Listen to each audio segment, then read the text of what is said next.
অধ্যাদেশ জারি না হওয়ার কারণে আমাদের 1.5 লক্ষাধিক শিক্ষার্থী প্রায় পরিচয়হীনতায় ভুগছে।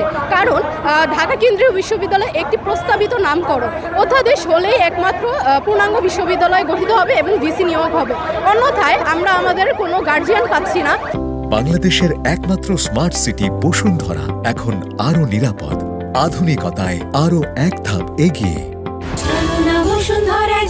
পরিচয়হীনতায় ভুগছে রানিং শিক্ষার্থীরা এবং সেশন জটের একটি বিষয় থেকে যাচ্ছে। 24-25 সেশনের যারা আছেন তারা একটি সেশন জট পড়ে যাওয়ার একটি সম্ভাবনা আছে।